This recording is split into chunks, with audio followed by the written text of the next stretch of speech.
두 번째 작전명 K엔터의 화려한 컴백입니다. 최근에 이 엔터 관련주들 가지고 계신 분들 굉장히 마음이 안 좋으셨을 것 같은데 또 어제를 시작으로 다시 상승세가 나오고 있습니다. 어제는 SM, 오늘은 또 하이브가 그 주인공이었던 것 같은데요. 이준 대표님, 현재 올라가는 이유가 뭡니까? 엔터주. 올라갈 때가 돼서 가는 겁니까? 아니면 호재가 정확하게 있습니까? 많이 빠져서 반등이 나오는 거 아닐까요? 아, 저는 이제 개인적인 생각은 일단 조정은 충분히 받았다. 네. 그래서 어떤 기술적인 반등이 나올 만한 위치에서의 어떤 수급이 들어오고 있다. 거기에 따른 반등이다라고 봤을 때는 뭐 나쁘지 않다는 생각을 합니다. 다만 이제 바닥을 확실히 이렇게 잡아가는 그런 흐름들을 조금 더 확인을 해봐야 되지 않겠나라는 생각이 들고요. 네. 뭔가 어떤 호재거리라고 할 수 있는 뭐 그런 부분들이 일단 바닥권에서 나와줬을 때 좀 반등이 좀 강하게 나와주는 시장에서 아무래도 너무 이제 계속 상승하는 흐름 속에서 우상향하고 많이 오른 종목들이 많다 보니까 저점권에서 뭐 살만한 거 없을까라는 관점에서 이렇게 종목들을 많이 찾고 있는 것 같아요. 네. 그런 관점에서의 뭐 상승이 나오는 거다라고 보고 있습니다. 아, 알겠습니다. 지금 저점 관점에서 반등이 나올 만한 시기였다라고 말씀을 해주셨는데요. 그러면 현재 뭐 하이브 얘기도 많고 SM 얘기도 많고 JYP는 또 언제 올라가나 이런 분들도 많을 것 같은데 탑픽이 어떻게 됩니까?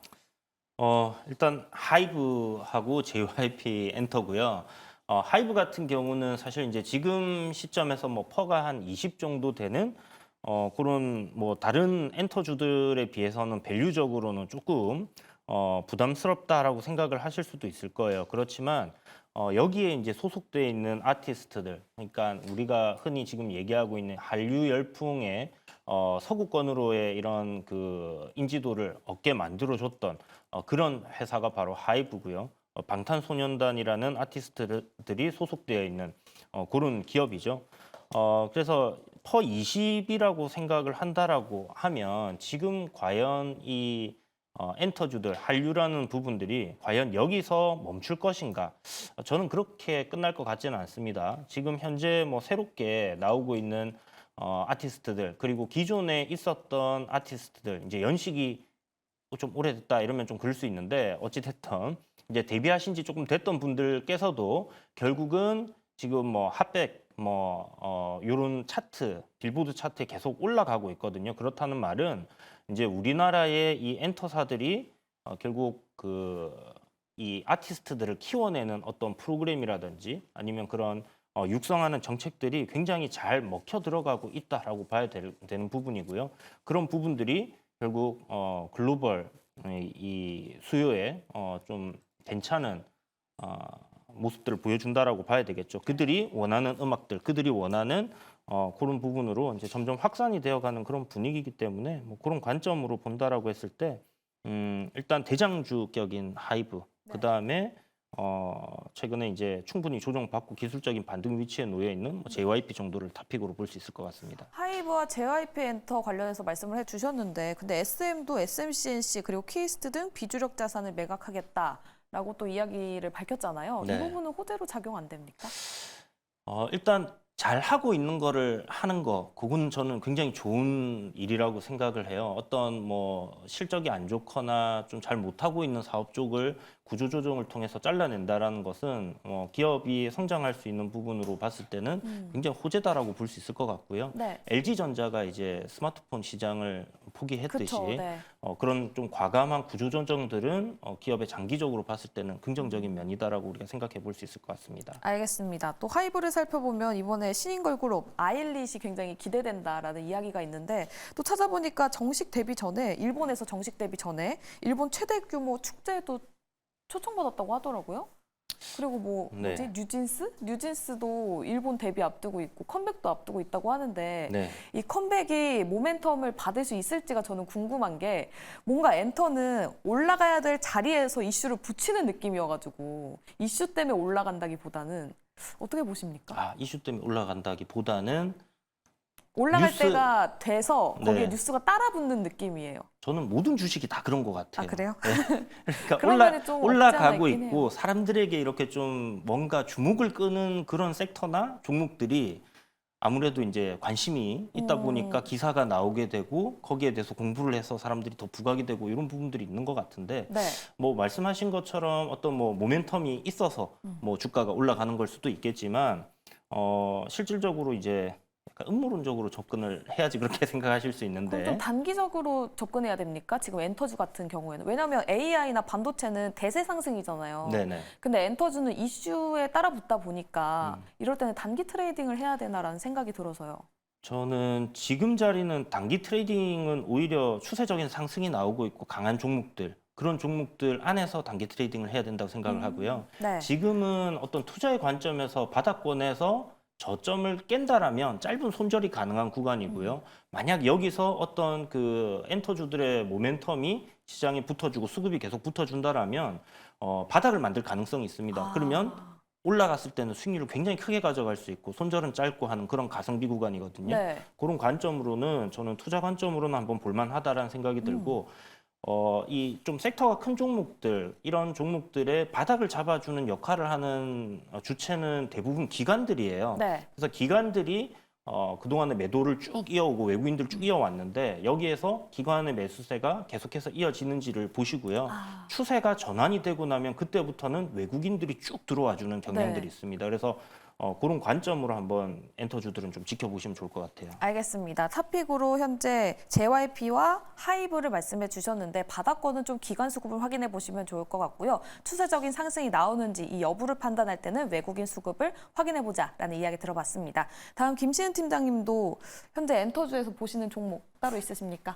뭐 하이브와 JYP 엔터를 가지고 왔는데 동일하시네요? 네, 뭐 하이브 같은 경우는 좀 의견이 동일할 수밖에 없을 것 같아요. 아무래도 모멘텀 자체가 좀 거의 비슷하다 보니까 관련했을 때 아일릿에 대한 기대감이 상당히 높다라고 보시면 좋을 것 같습니다. 저는 특히 이 아티스트가 데뷔를 하기 전에 이미 오디션 프로그램을 통해서 팬덤도 굉장히 잘 만들어놨어요. 뮤직비디오 같은 경우에도 거의 1000만 돌파를 굉장히 빠른 시간 내에 했다 보니까 이미 기대감은 상당히 모아져 있는 상황입니다. 그러면 현재 하이브가 뉴스진스도 그렇고 르세라핌도 그렇고 걸그룹을 굉장히 잘 만들어요. 그리고 팬덤을 굉장히 확 끌어들이다 보니까 관련했을 때 매출 성장에 대한 기대감은 상당히 높다라고 보여지고 있습니다. 특히 뉴진스라든지 르세라핌이 데뷔 1년 만에 좀 했던 행보라든지 혹은 앨범 판매량을 봤을 때 아일릿 같은 경우도 크게 기대가 된다라고 보시면 좋을 것 같고 거기다가 BTS의 군대에서 좀 나오게 된 이슈들로 인해서 네. 앞으로 성장에 대한 기대감, 특히 주식은 보통 6개월 먼저 선 반영이 됩니다. 그런데 6월과 10월에 방탄소년단 멤버 일부가 좀 전역을 할 예정이죠. 그러면 조금씩 시간이 더해지면서 이슈가 더 붙을 예정인데 그렇게 시간이 조금 더 지났을 때 내년에 방탄소년단이 전체 활동을 하게 된다면이라는 기대감을 더 붙을 수 있다 보니까 저는 엔터 섹터 현재 바닥 부근이라고 보여지고 있고 천천히 모아가도 좋은 그런 시점이라고 보여지고 있고요. 다만 엔터 섹터 전반적으로 긍정적으로 보진 않고 일부 종목군 개별 종목의 모멘텀에 따라서 접근하는 방식은 다르다라고 보여지고 있는데 그 관점에서 JYP 엔터 같은 경우도 가격적인 메리트가 충분히 있다라고 보여지고 있습니다. 특히 이 기업 같은 경우도 작년에 굉장히 큰 시세를 분출했기 때문에 골도 굉장히 깊은 편이긴 해요. 그럼에도 불구하고 이 기업에 대해서 계속 관심을 가지고 있는 이유가 현지화 프로젝트를 굉장히 진행을 잘 하고 있습니다. 물론 지금 미국 같은 경우도 비처라는 기업, 그룹 좀 진행을 하고 있는데 그 다음 타겟으로 기대가 되고 있는 쪽은 일본이라는 거죠. 일본 같은 경우도 최근 들어서 일본 자체 프로덕션에서 내는 아티스트가 인기 있는 것이 아니라 우리나라 아티스트가 굉장히 인기가 많습니다. 작년 홍백가합전도 보면은 우리나라 아티스트들 거기 가서 노래 부르고 굉장히 잘했어요. 네. 그만큼 지금 일본 같은 경우에는 제 개인적인 생각으로는 그렇게까지 인물이 많지는 않다. 우리나라 아티스트들에게 관심을 계속 가지고 있는 이유가 있다라고 보여지고 있고 특히 탑 쪽으로 가게 되면 옛날에는 그래도 탑으로 갔을 때 일본 그룹이 있었어요. 그런데 최근 들어서는 그 흐름이 잘 안 나오고 있습니다. 그만큼 일본 그 일본 현지화 그룹에서 진행을 잘하고 있는 JYP 엔터에 대한 기대감이 상당히 높아지고 있는데 그 과정에서 남자 아이돌의 인기가 그 일본보다는 우리나라가 더 높아요. 오. 그런 면에서 지금 남자 아이돌을 준비를 하고 있는 JYP에 대한 기대감이 네. 상당히 높다 이렇게 보고 있습니다. 알겠습니다. 사마가 생각나네요. 윤사마요? 네. 윤사마는 죄송합니다. 네. 너무 아니, 근데 오래전 얘기라. 최근에 근데 일본 네. 관광객들 인터뷰하는 거 보니까 우리나라 연예인에 대해서 굉장히 시각이 좋더라고요. 항상 좋았었는데 이게 중간에 어떻게 한국과 일본의 그 관계가 조금 틀어지면서 네. 뭐 그랬던 부분들이 있었지만 그 공백기를 또 메워서 네. 아시아를 넘어서 네. 이제 글로벌로 우리나라가 그쵸. 잘 가고 있는 것 같습니다. 네, 맞습니다. K 엔터 거기에다 또 K 화장품도 일본에서 잘 가고 있으니까 이 부분 꼭 체크해 보시면서 오늘 종목 하이브와 JYP 엔터 두 분께 들어봤습니다. 그럼 세 번째 작전으로 넘어가 보도록 할게요.